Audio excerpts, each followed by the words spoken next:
Je l'ai lu et relu, au cas où. Quiconque par aliment, breuvage, médicament, manœuvre, violence ou par tout autre moyen a procuré ou tenté de procurer l'avortement d'une femme enceinte ou supposée enceinte, qu'elle y ait consenti ou non, est puni d'un emprisonnement de 1 à 5 ans et d'une amende de 500 à 10 000 dinars. Et si la mort en résulte, la peine est la réclusion de 10 à 20 ans. Je t'évite de naître pour t'éviter de mourir à chaque instant. Car dans ce pays, on nous aime muettes et nues pour le plaisir des hommes en rut. Je sais que je m'empêche de conclure, que je te parle pour faire reculer l'heure, mais cela ne te protégera pas longtemps. Je me dis que si je te raconte la véritable histoire, peut-être que tu comprendras. La vraie, celle qui se cache et qui se montre quand je ferme les yeux le soir depuis des années. L'exacte version des faits qui se dérobe encore à la langue intérieure et que rature à tort et à travers la langue extérieure des canards colorés, l'idiome de la canule. J'invoque la langue sans corde vocale et les dizaines de points de suture au cou qui me balafrent la vie d'une oreille à l'autre. Le croirais-tu? Cette histoire, quand on ouvre les yeux, elle s'évapore comme la montagne dans la brume. Je voudrais rester ici, ne plus bouger de ce jardin usé, me dérober à ma propre histoire.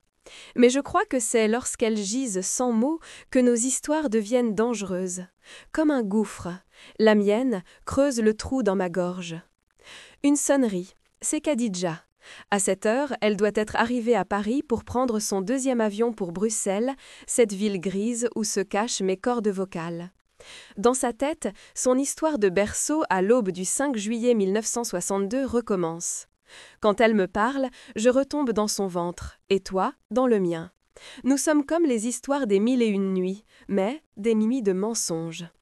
Allô, maman, Elle parle pour 2, pour 1000, et moi, pour une demi-lune, une demi-fille, une demi-seconde. L'entends-tu? Ma mère prend une intonation théâtrale, et les paroles roulent dans son ruisseau indigné. Je n'ose pas l'interrompre ni placer un mot. Je l'écoute. Je suis à Paris, mon ange. Il ne répond pas au téléphone, tu te rends compte? Pourtant, c'est un grand chirurgien, il doit au moins m'expliquer. Sa secrétaire, je ne veux plus écouter ses promesses de me trouver un autre rendez-vous plus tard. Elle se tait, fait rouler ses tambours dans un souffle de guerre et reprend. On me répète que, peut-être, il va revenir. Une urgence, oui, c'est ce que m'a dit sa secrétaire. Ils sont sans humanité, ma fille. En plus, je t'ai abandonnée seule. Elle ressasse, imite un reniflement de pleurs, se broie les doigts, j'en suis sûre. Je suis en boule dans son ventre, car elle me porte depuis 21 ans, elle me couve, m'interdit de lâcher la corde qui nous lie et me parle sans jamais s'arrêter. Dès que j'atterris, je prends un taxi et j'y vais. Là, je sors de la zone internationale, j'échange de terminal. Et s'il n'est pas là, ma fille, eh bien, je rentrerai, oui, par le premier avion. Tu as peut-être raison, j'ai peut-être eu tort, ma princesse, mais c'est pour toi, pour ta voix que je sais belle. Et si ça ne marche pas, on vivra, ma fille, on vivra. Sa voix se charge de promesses et elle se tait pour marquer le coup. Les cordes vocales, Maori, je les ai imaginées de 1000 façons.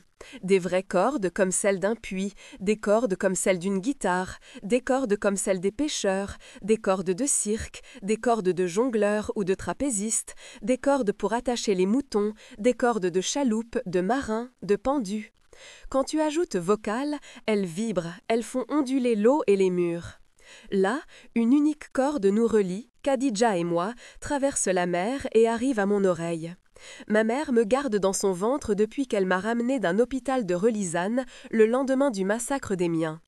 Je m'enroule dans son univers, j'écoute ses éloges et ses histoires. Tu es un livre unique, tes yeux viennent du paradis, ne les abîme pas. Je me nourris de ce qu'elle mâche pour moi.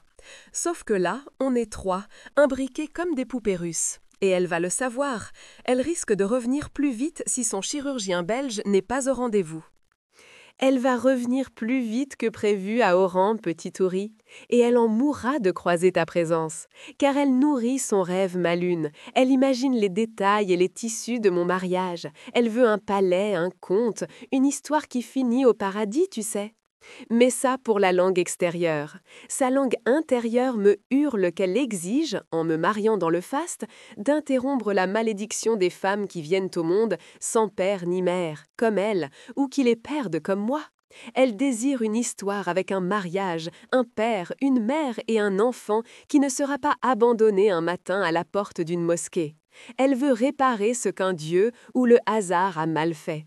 Te rends-tu compte si je lui arrive avec un gros ventre, sans généalogie ni parenté, sans nom de père puisque ton père a choisi la mère pour maîtresse?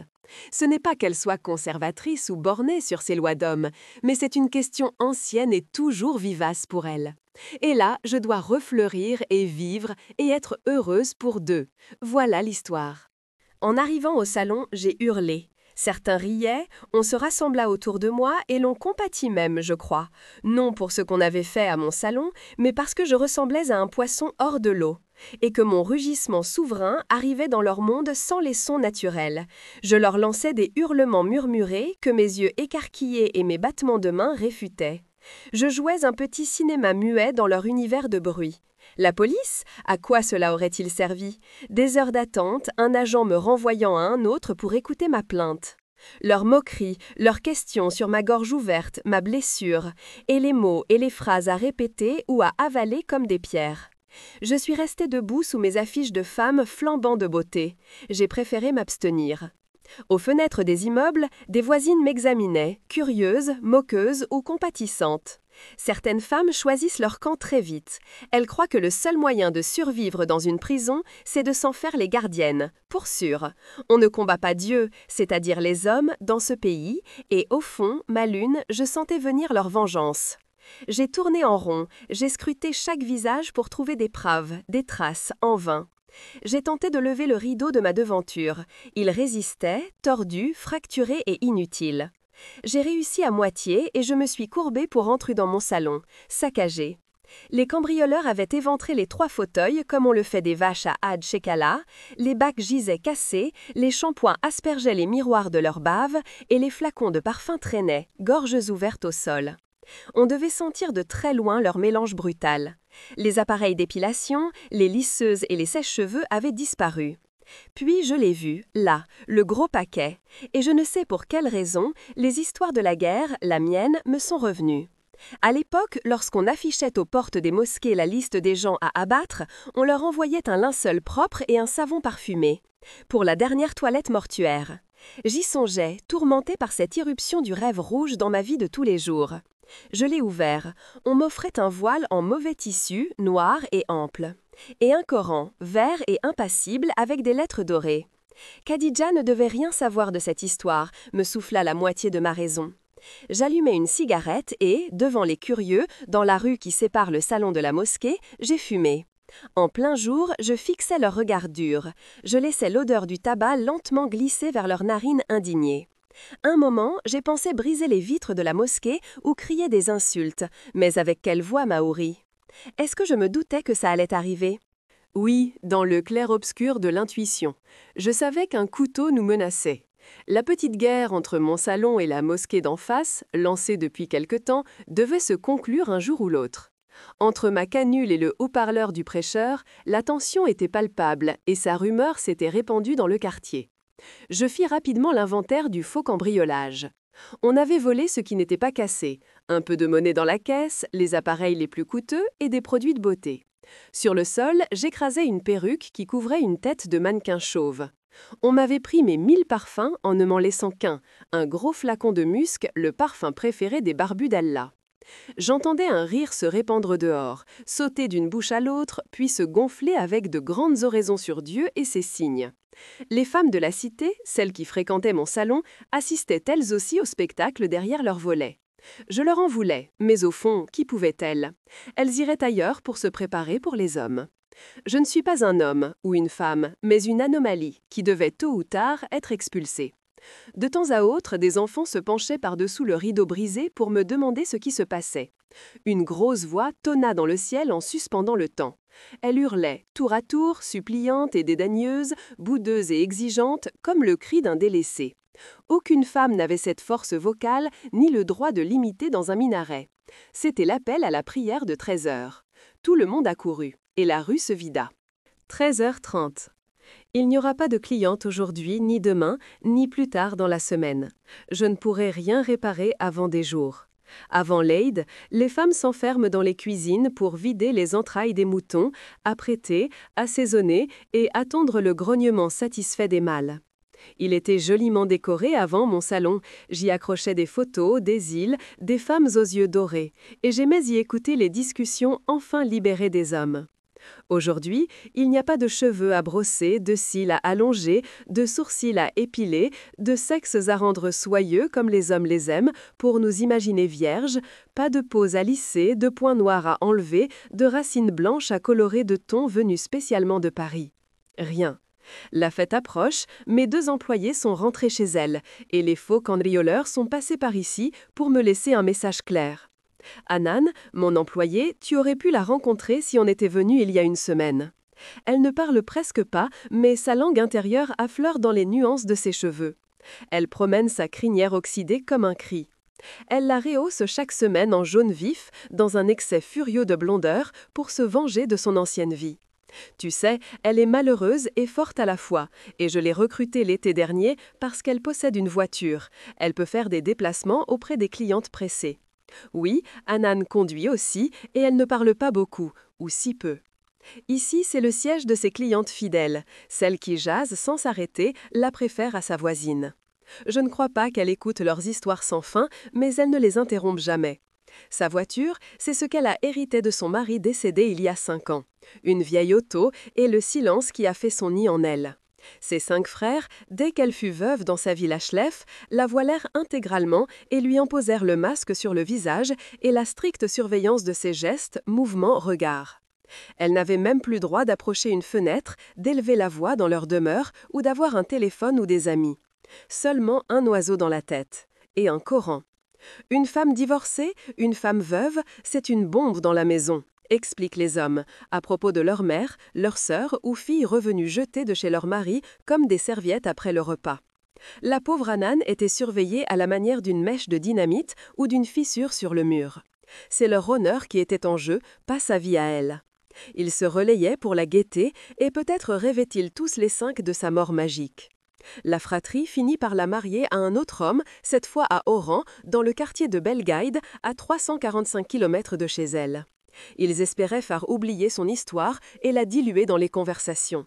C'était si loin, une façon de l'enterrer, de faire en sorte qu'elle ne puisse plus se rappeler son propre prénom ou le chemin du retour. Elle avait accouché d'un fils, après le décès du père, et ils obligèrent à l'abandonner à la grand-mère. Elle perdit la parole peu à peu, comme si elle avait déménagé dans sa tête. Elle laissa son premier gamin et enfanta un 2e, puis un 3e avec son nouveau mari qui lui prenait son salaire et la surveillait lui aussi. Je le voyais souvent ici, dans la cité, juste au coin de la rue où j'ai ouvert mon salon. Il espionnait l'entrée avec ses yeux de rat et ses monologues muets et haineux. Hanan me fait pitié. Elle me brise le cœur, mais le cœur ne peut plus se ruiner. À un moment, il devient du gravier et cesse de s'émouvoir. Quand un jour d'été, elle est venue me demander du travail, je l'ai recrutée pour 2 raisons. Elle avait une voiture, comme je te l'ai raconté, et ses cheveux étaient bien soignés, d'une main de femme qui sait s'y prendre. Je l'emploie, je la paye, mais je lui laisse son mystère. Elle doit nourrir une langue intérieure plus subtile et riche que celle des gens qui discutent sous ses brosses. Son mari la surveille comme un proxénète. Il est là presque tous les jours lorsqu'il ne ramasse pas les bouteilles en plastique pour les revendre, mais Hanan se trouve ailleurs, en elle-même depuis des années. Chaque fin de journée, il s'approche un peu à partir de l'angle de la rue là-bas. Il stationne de plus en plus près, comme un corbeau, de coin en coin. Et quand arrive le 1er du mois, je le retrouve, comme si de rien n'était, à l'entrée du salon, sous l'enseigne, à attendre sa femme, c'est-à-dire le salaire de sa femme. L'autre employée ? Elle s'appelle Myriam, je te raconterai sa vie, mais peut-être que la mère le fera mieux que moi. Elle a tenté par 2 fois de quitter le pays par chaloupe vers l'Espagne en immigrée clandestine. Et par 2 fois, les gardes-côtes l'ont rattrapée. Elle fut emprisonnée dans le pénitencier de Gaudiel, puis relâchée dans la nature au bout de quelque temps. La 3e fois, on la retrouva dans les cales d'un navire marchand au port d'Oran qui transportait de la farine. Arrivée de nuit, elle se perdit dans les couloirs du navire et vécut 3 jours dans le noir. On la récupéra comme un fantôme, peintururé de blanc et plus assoiffé qu'une fleur morte. Elle avait patienté 3 jours à se nourrir de farine et à lécher les tuyaux en métal froid pour trouver de l'eau. Elle le raconte encore et fait rire les clientes qui adorent son histoire de revenante saupoudrée sous le nez des marins terrorisés. Myriam est drôle mais rusée, et au fond d'elle, je crois qu'elle n'envisage plus rien comme futur, sauf aller vers la mer et nager les jours de détente. Elle aussi se présume morte depuis quelques années, après son dernier faux départ. Là, je suis allongée sur l'un des fauteuils survivants. Le sens-tu à mon ventre qui se détend? Mes mains tâtent ta bosse de vie, ta dune de chair. Je tente de me calmer. Je suis en colère. Chaque fois qu'un danger me guette ou qu'un événement me bouleverse, c'est comme si le jour du massacre des miens se rejouait. Comme si l'instant où je fus égorgée par un terroriste devait se répéter. Tout est lié à ce jour fatidique, et ce jour est lié au vide. Je le fixe mal dans ma mémoire, j'en ai fait des tatouages sur ma peau pour qu'ils ne se perdent pas dans la brume. Regarde les dessins sur mon corps élancé. Sous ma clavicule, c'est le motif d'une étoile. Anan réalise des tatouages pour certaines clientes, c'est elle qui a fait les miens. Je crois que c'est quand les images sont imprécises en soi que l'on se fait tatouer. L'astre apparaît mieux quand je dors sur le côté droit. C'est le premier souvenir de ma vie antérieure. Ma sœur me tend un verre d'eau où se reflète une étoile et me persuade qu'elle l'a prise au piège. J'ai 5 ans, nos parents dorment et les moutons de l'étable au fond de la ferme farfouillent dans la nuit. Ma sœur rit et je rigole encore plus fort parce que je veux l'imiter en tout. J'ai fixé l'étoile à mon cou pour cette raison stupide. Voici le dessin d'un ruisseau. Ce sont ces 3 traits ondoyants tracés entre mes seins. Puis, plus bas, ce sont 2 épis de blé croisés sur mon ventre. Tu es contenu au milieu, comptant les heures qu'il te reste. Les hommes souvent s'étonnent de mes tatouages. Ils me posent des questions et j'invente des mensonges. Les épis, c'est le ventre et la générosité. Les épis, c'est la récolte. Les épis, c'est juste des épis. Quand les amoureux atteignent ce champ de blé, déjà ils gémissent et il ne leur reste plus de tête pour écouter mes explications. Ce qu'ils veulent, c'est toucher, les yeux clos, le cheval figé. Il est tout petit, dessiné au-dessus de mes poils pubiens. Le cheval, ma fille, c'est le 2e souvenir de ma vie avec ma sœur. Il court dans les champs de l'endroit mort, quelque part dans l'Ouarsenis, du côté de notre village défunt, Ad Shekala, en langue extérieure, El Jiha El Meita. Ma mère possédait un cheval dans son enfance, nous racontait-elle. Elle le perdit quand ses frères partagèrent l'héritage de leur père. On le lui refusa, mais on lui offrit en échange un lopin de terre jouxtant notre ferme. Un coin caillouteux et stérile, et que certains matins, durant sa folie, elle arpentait pour en mesurer la surface en maudissant ses frères dans un long champ inconnu. Une femme a droit à la moitié de l'héritage d'un homme selon la loi de Dieu dans ce pays. Je ne sais pas pourquoi, mais j'adore imaginer ce cheval. C'est ce tatouage que ton père a caressé pendant des jours, le museau sur mon ventre, a rêvé de la manière dont il traverserait la mer et atteindrait l'Espagne. Après mes explications, il a rigolé comme un gamin avec ses dents jaunes. Tu aurais pu avoir besoin d'un père si tu avais à naître, mais ce n'est pas le cas, ne t'inquiète pas. Continuons, plus bas sur mon corps. On sent le dessin des 2 poissons, à laine, 2 sardines ou 2 dauphins, ma tatouage n'a pas été très précise. Un poisson en haut de chaque cuisse, dans le tendre de la chair. C'est mon 3e souvenir de la ferme dans l'endroit mort, la fois où mon père nous apporta des sardines du village d'en bas. Les poissons n'existent pas dans les montagnes du Ouarsenis.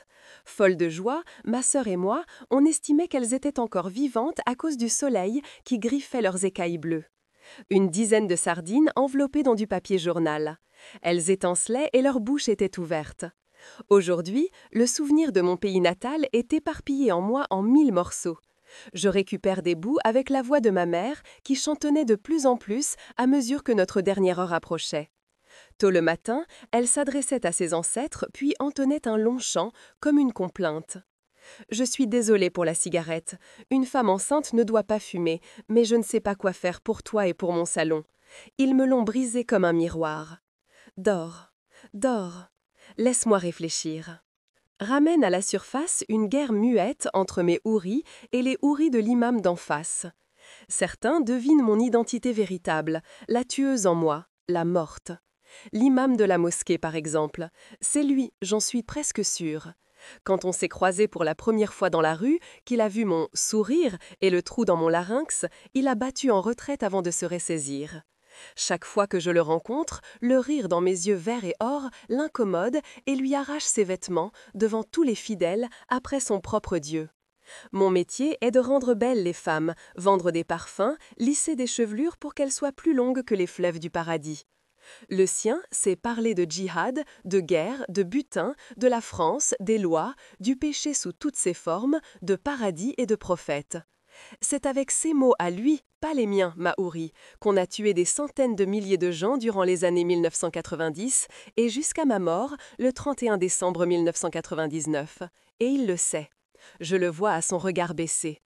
Certains savent que je reviens d'entre les morts, que je survis à mon égorgement pour recenser les victimes et leurs bourreaux. La guerre entre mon salon Scheherazade et la mosquée du Cercueil, c'est ainsi que je la surnomme, je t'expliquerai pourquoi, fut déclarée un vendredi il y a 2 mois. L'imam éleva la voix et, fumant ma cigarette à la fenêtre de ma boutique, je l'imaginais jucher sur son mihrab, l'autel d'où il domine, dans la salle des prières, les hommes assis, tête baissée. Il récita, penché sur un registre des blasphèmes fabuleux. 10 femmes sont exclues de la miséricorde de Dieu. Nous étions 11 dans le salon, en comptant mes 2 employés. La cité sans arbre exhalait un petit sirocco de sable qui effaçait les immeubles nus comme des pierres de cimetière. 1. La femme tatouée. Et la voix de l'imam se brisa face à un scandale inouï. D'un coup, dans notre tranchée parfumée, on se tut toutes, clientes et coiffeuses, comme dans un tribunal, pour écouter la suite. Personne n'osa me regarder à ce moment-là, mais toutes pensèrent au poisson, au cheval, au ruisseau dessiné sur ma peau blanche. Le bruit du sèche-cheveux dans les mains de Hanan s'éleva pour contrer le prêche. 2. La femme qui s'épile les sourcils. Et là, la voix de l'imam s'octroya un silence pour permettre à chaque fidèle de chercher dans ses souvenirs le visage d'une proche à maudire, une épouse, une fille ou une voisine. Puis il eut, dans un chuchotement de savants agacés, un 3e verdict. Elle Wassila et elle Moutawassila. Qui est cette femme damnée au double prénom mystérieux? Chacun scruta les traits de l'autre dans mon salon de coiffure pour essayer de comprendre, mais l'imam précisa. C'est la femme qui s'allonge les cils ou les ongles. Et nous toutes, de l'autre poquet de la mosquée, femmes cachées et résistantes, on s'esclaffa devant notre ignorance. D'un coup, le salon jubila. C'était une joie de rébellion et des rires puisés dans l'enfance de chacune, d'avant le sang des menstrues. Et aussi la non-voilée, ajouta l'imam, et je jure que nous toutes, ici, nous ressentîmes un frémissement qui traversa la ruelle, celui des hommes excités par l'envie de corriger les femmes insolentes dont les cheveux nus empêchaient les bonnes récoltes. Avec ma casquette, mes chaussures de sport et mes pantalons, je fus débusquée dans la 5e catégorie, celle des femmes qui veulent ressembler à des hommes. Qui est, elle, Moutafalidja? Interrogea ma cliente, nouvelle mariée, qui attendait les effets de sa tenture aux racines. Et tout on s'immobilisa, suspendus aux lèvres géantes du haut-parleur de la mosquée d'en face. « Oh, que Dieu nous en protège !» s'écria l'imam faussement ému. Voici ces femmes qui arrangent leurs dents, celles que Dieu leur a données à la naissance dans sa générosité. Je peux te le raconter à toi, mon intruse, je ne pensais pas que cette divinité qui est tous les hommes à la fois pouvait pousser la haine de nos corps jusqu'à nous interdire de soigner nos dents tordues. Pourquoi cette jalousie, même quand nous sommes laides? À nos malheurs, l'imam joignit ensuite les femmes qui visitent les tombes, celles qui hurlent dans le deuil, celles qui mettent en colère leur époux. Et aussi celles qui se parfument en sortant, celles qui ajoutent des tresses à leurs cheveux, celles qui se promènent les chevilles nues, et l'imam continua et continua encore jusqu'à ce qu'il ne reste rien, d'aucune femme, pas une trace, pas un cheveu, que du sang sur des mâchoires de loup. Que des ombres poilues, des silhouettes muettes et des mortes aux voix douces pour dire oui à l'homme. Et dans le salon, après le rire féroce, on resta plongé dans un silence de rescapés, je te le jure. Pas seulement inquiète, mais stupéfaite. Pourquoi ce Dieu nous hait tant? Qu'avons-nous fait pour le mettre en colère depuis 3000 ans? Lui avons-nous volé la maternité du monde, le pouvoir d'accoucher et d'allaiter? Lui avons-nous ravi le cœur des hommes? Mon salon de coiffure était devenu une tanière de louves apeurées, de ventres clandestins. Quand la prière prit fin, un hurlement strident s'éleva alors que je surveillais le déferlement des fidèles qui se hâtaient de rentrer chez eux, la tête enflammée de rêve et de colère. un you-you interminable et heureux, comme j'eus parfois le désir d'en fabriquer dans ma gorge et d'en lâcher aux fêtes. C'est le long cri de la poitrine des femmes de chez nous, ma petite pépite de chair, c'est la voix des femmes nées avec l'interdiction de hausser le ton ou de parler à voix haute. Et cela signifie à la fois le deuil, la virginité perdue, la mort, la noce, le succès ou l'enterrement, et les hommes ne savent pas l'imiter ni l'interdire. C'était Hanan, ma belle employée muette depuis des années et qui jamais n'élevait la voix, qui avait lancé ce cri face aux hommes. Je vis la foule s'arrêter, hésiter, puis se tourner vers mes affiches et ma vitrine masquée par un rideau. Les fidèles haussèrent les épaules et se dispersèrent. Derrière eux, froid et impavide comme une pierre tombale, l'œil glacial, l'imam scrutait la devanture de mon salon. Lui, il avait déchiffré l'insolence du message. La gare commença ce jour-là, un vendredi. « Te garder ? Es-tu folle ? Ils se sont montrés capables d'enterrer une guerre entière, 200 000 morts, et 10 années durant lesquelles ils se sont pris pour des moutons et des prophètes, mais ils n'oublieront jamais que tu es né sans père, sans nom. Que tu as été imposé par une mère monstrueuse qui leur évoque combien d'enfants, de femmes, d'hommes et de bêtes ils ont massacrés pour la gloire de leur Dieu. Ils te le rappelleront dans les administrations, dans la rue, dans la nuit, à l'école, partout où tu iras. Tu vivras dans une brèche plus profonde que celle d'où tu me fixes maintenant avec tes grands yeux qui hériteront de la beauté mystérieuse des miens. Tu ne te rends pas compte de l'enfer à traverser quand on est femme dans ce pays et qu'on n'a pas de père à opposer aux hommes et qu'on est une enfant abandonnée. Ma mère, elle en mourra. Voilà, Khadija, je suis enceinte et le père a disparu ou je l'ai fait s'évanouir, c'était un pêcheur, un peu nain, un brin idiot, mais avec un bon rire. Le mieux, c'est que cela se passe autour d'un café fort, le matin, ou en soirée, lorsqu'elle me surveillera, comme toujours, du coin de l'œil, en laissant croire qu'elle zappe sur sa télévision. Un mur tombera aussitôt en miettes, ou bien son cœur s'arrêtera, ou bien elle perdra tout le sang de son visage dans le siphon d'une grosse émotion. Puis, quand viendra la nuit la plus profonde, elle geindra, elle sanglotera sur son sort, son destin, sa vie, le jour où elle accoucha de moi sans même écarter les jambes, ni saigner, ni crier, sans avoir été approchée par un homme, tout comme la mère de Jésus dans le Coran. Elle pleurera des choses anciennes que je ne connaîtrai jamais, ses secrets les plus intimes. Peut-être qu'elle mourra vraiment, refusera de se nourrir jusqu'à en périr. Et que faire de toi alors, et de mon salon même mis en pièces ? Car là, les fidèles vont jubiler, vociférer et me le saccager pour cause de prostitution et de création de lieux de débauche selon la loi. Dans ce quartier, il ne manque à mon impiété qu'un ventre rond qui tourne le dos à Dieu. C'est impossible. Je t'ai raconté l'histoire du jour où il a fondu du ciel des robes, des tissus colorés, des parfums, des chaussures de luxe ? Non ? C'était 2 semaines après le jour des you-you révoltés de Hanan. L'imam du cercueil tissait doucement sa toile autour de moi et me ligotait pour le sacrifice final sous son couteau souriant. C'était un vendredi là aussi, ce jour maudit pour les femmes.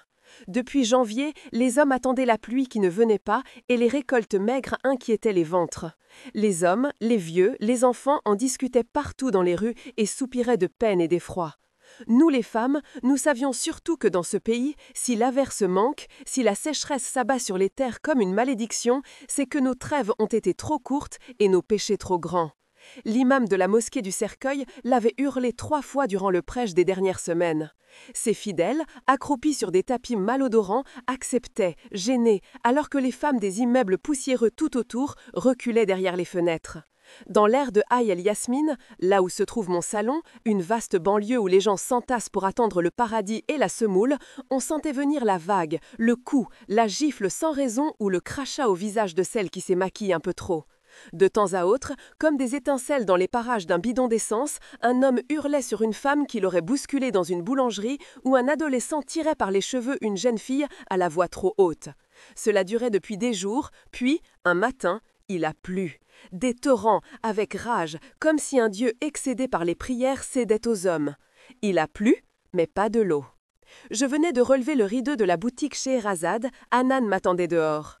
Des hommes se sont attroupés à l'entrée de l'immeuble C de la résidence Wafi, salle au bout de la rue. Ils marmonnaient, pointaient du doigt le 4e étage.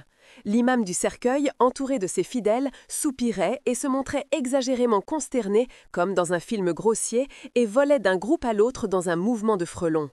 Puis on entendit des femmes hurler. Ce n'était pas un cri de deuil, ou d'accident, ou de douleur, mais le cri de la peur la plus ancienne, le geignement qui nous habite toujours et qu'on lève comme le dernier bouclier contre les hommes. Je savais qui résidait à cet étage, que tous indiquaient du doigt. La lamentation se fit insulte, puis on entendit se fracasser des miroirs, ou des verres, des assiettes et des vitres. Dans le ciel purifié par les prières, mais sec comme le refus, les pleurs discontinus se muèrent en ululements, et ma peau devint verte comme un cuir de mouton tanné au soleil et perforé de sel. Des femmes se défendaient contre on ne sait qui, et cela nous pétrifia toutes. Quand on a traîné les 3 jeunes filles par les cheveux, en robe d'intérieur, sur le trottoir caillouteux, toutes les femmes qui se penchaient aux fenêtres des autres étages se sont souvenues, j'en suis sûre, de la plus vieille histoire de notre sexe. L'une des 3 filles s'accrochait au sol avec un sac à main en cuir noir au bras et criait alors que ses ongles rouges brillaient dans les airs. Chaque fois que je suis mal, ma mémoire éclate comme un miroir et les objets alignés se dispersent. Plus tard, je ne retrouve plus que des miettes et je n'arrive jamais à les recoller parfaitement. Elle avait des cheveux blonds comme un feu d'apparat et je me suis rappelé que Hanan grimaça à l'odeur de sa peau suète quand elle était venue chez moi une semaine auparavant pour un brushing. L'autre jeune fille apparut l'air butée, comme si elle refusait d'ouvrir les yeux sur ce qui se passait. Elle se taisait et se traînait presque à genoux, une chaussure à la main, l'autre pendue à son pied. La troisième, une brune maigre, hurlait sans arrêt. Elle tentait de se soustraire aux hommes qui les encerclaient et creusait au centre de la scène un gros trou de peur et de haine. Personne ne bougeait, tous étaient pris dans sa toile de terreur et les murs se penchaient pour ne rien laisser échapper. La police arriva dans un bruit de voiture nerveuse et tous les hommes se mirent à crier, à montrer du doigt le corps du péché, c'est-à-dire les 3 femmes chassées de leur appartement au 4e étage. « C'est un scandale !» jugea une voix. « Elle se croit tout permis sous l'œil de Dieu !» justifia une autre. « On ne veut pas de ça pour nos filles !» s'empressa d'expliquer un résident au policier qui agitait un talkie-walkie. Des fenêtres se refermaient vite pour que les hommes ne distinguent pas les visages terrifiés ou étrangement jouisseurs des femmes qui s'étaient trop exposées. Même moi, je tremblais. Car il suffisait qu'un des mâles tourne le regard vers mon salon pour que toute la colère y reflue comme une vague sans autre issue que mon mur pour se briser. Les 3 filles étaient mes clientes, elles venaient pour se préparer à vivre la nuit, libre, fantasque, troublante. C'est ici que je ravivais les couleurs, épilais les cils, les jambes, les sexes et arrangeais les corps que les hommes mordaient. Dans la lumière grise de l'irréel, le policier se dirigea vers le centre de la cour au milieu des immeubles, là où les 3 filles attendaient, vacillantes et résignées. Elles avaient peut-être l'habitude. Puis on les embarqua. C'est après qu'il a plu. Ce ne fut pas une eau drue, de la pluie, de grosses gouttes capables d'atteindre les racines. Non. Dans le ciel, on vit autre chose. D'abord des robes de soie qui lentement voltigèrent comme des souvenirs, puis des trousses de maquillage qui firent un gros bruit sur le trottoir, et ensuite tout le reste. Parfum, sac à main, petits miroirs, rouge à lèvres, bas, jupe, collier, talons hauts, perruque. Tout fut balancé du 4e étage et cette pluie sembla peu à peu soulager les hommes attroupés et purifia, selon leur loi, l'air et l'appartement. Une main se chargea de tout larguer dans les airs, jeter tout ce qui appartenait à ces femmes, leurs garde-robes et leurs instruments de beauté et de charme. Et tout s'amoncella sur le sol pour être montré du doigt alors que les hommes se scandalisaient dans d'interminables conversations agitées. Les traces de cette pluie persistèrent 2 ou 3 jours, puis on vit des enfants s'en amuser, s'en servir comme chiffons, ballons ou tenter de les revendre. L'appartement resta longtemps vide, ouvert, porte cassée, évacué et béant comme un trou dans un larynx. Vois-tu, ma sardine, j'ai tremblé de peur. Tout demeure fragile ici, brinque-ballant au-dessus de nos têtes. Quant à moi, ce qui me sauve, et mon salon et mes 2 employés, c'est justement ce vide dans ma chair. Ce sourire de monstre qui trace un rire aphone entre mes 2 oreilles. Elle vient encore de me téléphoner. Elle n'a rien dit de plus. Elle m'a raconté la grisaille du ciel de Bruxelles et m'a rappelé que je ne devais pas oublier la facture d'électricité, de bien fermer les portes le soir, d'éviter les gens et de garer ma voiture juste en dessous du balcon pour que je puisse la surveiller moi-même et non Taïeb, ce fourbe de gardien. Elle a insisté pour que je me lave les mains avec le gel avant de changer la canule et de la nettoyer et m'a engagée à faire des courses car il n'y aura rien d'ouvert cette semaine. Puis elle a promis de rentrer très vite dès qu'elle trouverait un billet. Peut-être juste après l'Aïd, au pire, a-t-elle précisé. Mais pas un mot sur la greffe. Rien. Pas un mot sur le chirurgien. Cela veut dire qu'elle ne l'a pas vu ou qu'elle a compris que cela n'avait servi à rien d'y croire. Dans ma langue extérieure, j'ai grogné, j'ai henni, j'ai bêlé, j'ai vagi, j'ai beuglé, j'ai rugi, j'ai miaulé, j'ai couiné, toute l'arche de Noé dans ma gorge, et elle a conclu que je l'avais débusquée dans la panière de ses excuses. Quand elle m'a expliqué qu'elle reviendrait dès qu'elle aurait trouvé un billet, mon ventre s'est contracté et je me suis souvenu, comme d'un couteau, que je devais faire vite moi aussi. T'égorger avec 3 pilules. On fera ça au plus tard, le jour du sacrifice, ma petite, pas 1 heure de plus. J'aurais voulu terminer l'histoire, mais on n'a plus le temps. Il nous faut trouver quelqu'un pour réparer le rideau. Ce n'est pas gagné car personne ne travaille les veilles de fête. Et les gens n'aiment pas se mêler de ce genre d'affaires. Je suis aspergée de la peinture jaune de l'impiété maintenant. On va ramasser les bris de verre et laisser se vider un peu la rue sous la grosse chaleur. J'ouvre la fenêtre du salon. Sens-tu ? Depuis 1 semaine, toute la ville empeste les viscères et la terreur des bêtes. Tu ne verras rien dans le centre-ville, mais dans tous les quartiers des banlieues, dans les cités au nom des martyrs de la guerre contre la France, les morts durant ma guerre à moi n'y ont pas droit, c'est l'étable ouverte, les bêlements éprouvants. Il reste 3 jours. Égorger ou être égorgé ? Je dois me décider. Lève ton petit nez et respire, partout des odeurs de foin mouillé, de bouse, d'excréments écrasés par les chaussures et les pneus. Tu n'auras que cette odeur à emporter de notre monde. L'acide des peurs et la rumeur des animaux dans la bousculade des acheteurs qui vont les dévorer te colleront à la peau. Les moutons, ils ne peuvent pas fuir, ils n'ont plus d'ailes pour remonter vivants au ciel. Tends encore l'oreille. Là, on en distingue un, presque inaudible dans le vacarme de la rue. Il bêle dans sa langue ancienne, ça vient d'un balcon juste à gauche du salon. Elles se plaignaient ainsi, ces pauvres bêtes, du sort que Dieu leur a réservé. Bientôt, on va les allonger sur le sol et les égorger dans la hâte et les cris des enfants. Cela m'obsède, comme si derrière ces scènes, quelqu'un tentait de s'adresser à moi. Ça me revient chaque année, ça se répète en moi comme une image qui refuse de n'être qu'un souvenir.